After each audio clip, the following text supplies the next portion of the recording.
Hello everyone, welcome back to food cravings. నేను మీ విన్నీని. ఈరోజైతే ఎంతో టేస్టీగా, ఎంతో గ్రేవీగా ఉండే మష్రూమ్ కర్రీ చూపిస్తా, వచ్చేయండి.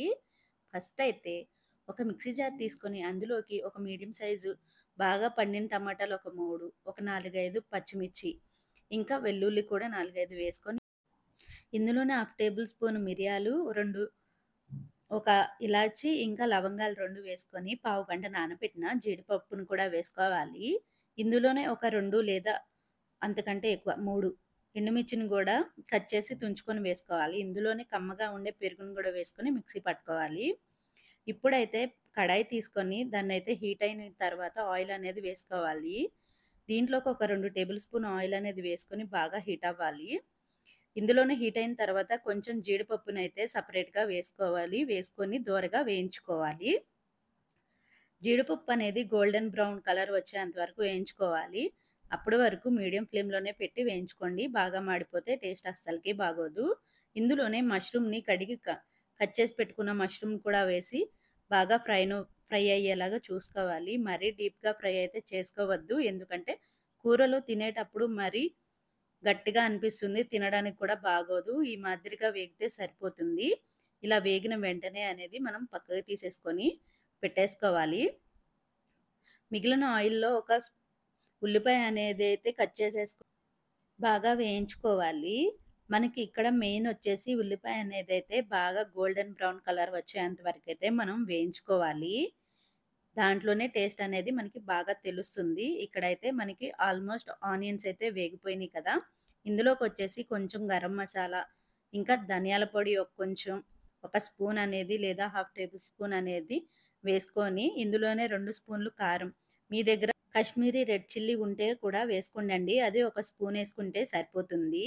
ఇక్కడైతే మనం ఈ మసాలాలన్నీ ఒకసారి అనేది కలుపుకుందాము. వీటితో పాటే మనకి ఆనియన్స్ అనేది ఇంకా డీప్‌గా వేగిపోతాయి. ఈ మసాలాలన్నీ మనకి ఆయిల్ అనేది సెపరేట్ అయ్యేంత వరకు వేయించుకోవాలి. ఇప్పుడైతే వేగిపోయినాయి కదా! ఇందులోకైతే ముందుగా రెడీ చేసి పెట్టుకున్న పేస్ట్‌నైతే వేసుకొని ఒకసారైతే కలుపుకుందాము. ఈ పేస్ట్ అనేది ఎక్కడా కూడా బరకగా లేకుండా మొత్తం మిక్సీలో మెత్తని పేస్ట్‌లా చేసుకోవాలి. చాలా థిక్‌గా చేసుకోవాలండి. మరీ పలుకు పలుకుగా అయితే చేసుకోవద్దు. టేస్ట్ బాగోదు. ఈ పేస్ట్ అనేది బాగా ఆయిల్ అనేది సెపరేట్ అయ్యేంత వరకు బాగా వేయించుకోవాలి. ఇక్కడైతే బాగా వేగిపోయింది కదా! ఒకసారైతే బాగా కలుపుకుందాము. ఎందుకంటే ఈ టమాటా ఇందులో ఉన్న పచ్చివాసన అంతా పోయేంత వరకు వేయించుకోవాలి. అలా వేయించుకున్న తర్వాతనే ఈ ప్రొసీజ్ అనేది చేయండి. ఇందులోనే మీకొక గ్లాస్‌లోని వాటర్ అయితే తీసుకొని అందులో అయితే వేసేసుకొని కొంచెం పల్చగా అయితే చేసేసుకొని బాగా కలిపేసుకోవాలి. ఇదనేది బాగా కలిసిపోయిన తర్వాత మనం అయితే దీన్ని సిమ్‌లోనే పెట్టేసేసుకొని 10 లేదా ఒక 5 మినిట్స్ అనేది మనం ఉడికించుకోవాలి. మళ్ళీ మనకి ఇది చిక్కబడేంత వరకైతే మనం ఉడికించుకోవాలి. నాకైతే ఇక్కడ వాటర్ అనేది సరిపోలేదు. అది చిక్కగా అనిపించింది. అందుకే కొంచెం అయితే వాటర్ అనేది యాడ్ చేశాను. మీరు కూడా కావాలంటే కొంచెం వాటర్ అనేది ఎక్కువ చేసుకొని బాగా దగ్గర పడేంత వరకు ఉడికించుకోవాలి. ఇందులోనే సాల్ట్‌ని కూడా వేసేసుకుందాము ఇప్పుడే. మీ టేస్ట్‌కి తగ్గ సాల్ట్ అనేది యాడ్ చేసేసుకోండి ఈ టైంలోనే. ఒకసారైతే బాగా కలిపేసేసుకొని దగ్గర పడేంత వరకు అయితే మనం ఉడికించుకుందాము. ఇక్కడైతే బాగా థిక్‌గా అయిపోయింది కదా! ఇందులోనే మనం ముందుగా రెడీ చేసి పెట్టుకున్న మష్రూమ్ ఇంకా జీడిపప్పు ఉంది కదా!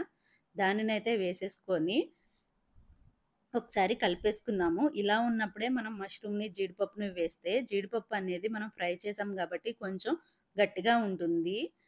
అది ఏంటంటే ఇలా వేసినప్పుడు కొంచెం మెత్తగా అయ్యి సాఫ్ట్‌గా ఉంటుంది. తినేటప్పుడు కూడా చాలా బావుంటుంది. ఇప్పుడైతే బాగా వేగిపోయి ఆయిల్ అనేది సెపరేట్ అయిపోయింది కాబట్టి ఒకసారైతే కలిపేసుకుందాము. కూర అనేది చాలా వరకు దగ్గరగా అయిపోయింది. అంటే కూర అనేది ఆల్మోస్ట్ రెడీ అయిపోయిందని అయితే అర్థం. ఇందులోకొచ్చేసి మనమైతే ఒక 2 మినిట్స్ అనేది అలానే వేయించుకుంటూ, ఒక స్పూన్ అనేది నెయ్యి వేసుకోండి. నెయ్యి అనేది టేస్ట్ అనేది చాలా అంటే చాలా బావుంటుంది. చాలా కమ్మగా ఉంటుందనమాట. అంతకంటే ఎక్కువ వేసుకోవద్దు. ఇందులోనే కట్ చేసి పెట్టుకున్న కొంచెం కొత్తిమీరను కూడా చల్లేసుకుంటే కూర అనేది రెడీ అయిపోతుంది. కాకపోతే దీంట్లోనే మనం స్టవ్ ఆఫ్ చేసే ముందు ఒక హాఫ్ లెమన్ అనేది మీకిష్టం ఉంటేనే. లేదంటే లేదు. ఇదైతే రెస్టారెంట్ స్టైల్ అనమాట. పక్కా కొలతలతో చెయ్యండి. రెస్టారెంట్ స్టైల్ అనేది వచ్చేస్తుంది. చాలా అంటే చాలా థిక్‌గా బావుంటుంది కర్రీ అనేది. ఇది రోటీ, చపాతీ, రైస్ ఇంకా ఎందులోకైనా బావుంటుంది. ఒక 2 నిమిషాలనేది మనం స్టవ్ ఆఫ్ చేస్తామనగా లెమన్ అనేది పిండేసేసుకొని ఒకసారైతే కలిపేసేసుకొని స్టవ్ ఆఫ్ చేసేసి మనమైతే కర్రీననేది దించేసుకోవడమేనండి.